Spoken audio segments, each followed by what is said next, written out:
All right, so for our next topic here, we're going to cover the universal traits of what makes an A player.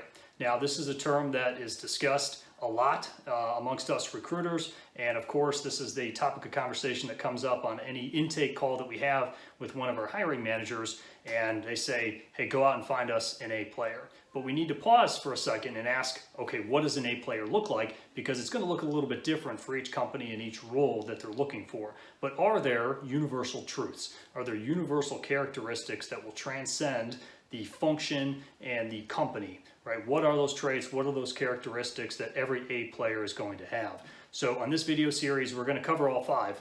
We came up with 5, but on this video specifically, we're just going to cover the first one, which is soft skills.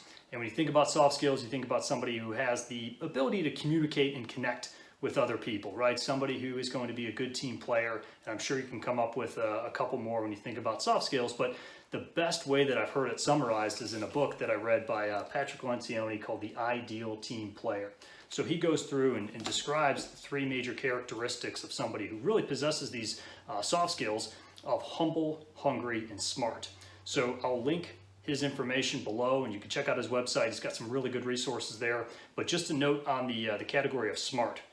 He's not so much referring to somebody who has a high IQ. He's looking for somebody who more understands and has a high level of self-awareness, right? Can they read a conversation? Can they connect with people? Can they read a room? Do they have the ability to really understand what their strengths and weaknesses are, right? So it's more self-awareness, more somebody who's people smart versus somebody who has a high IQ.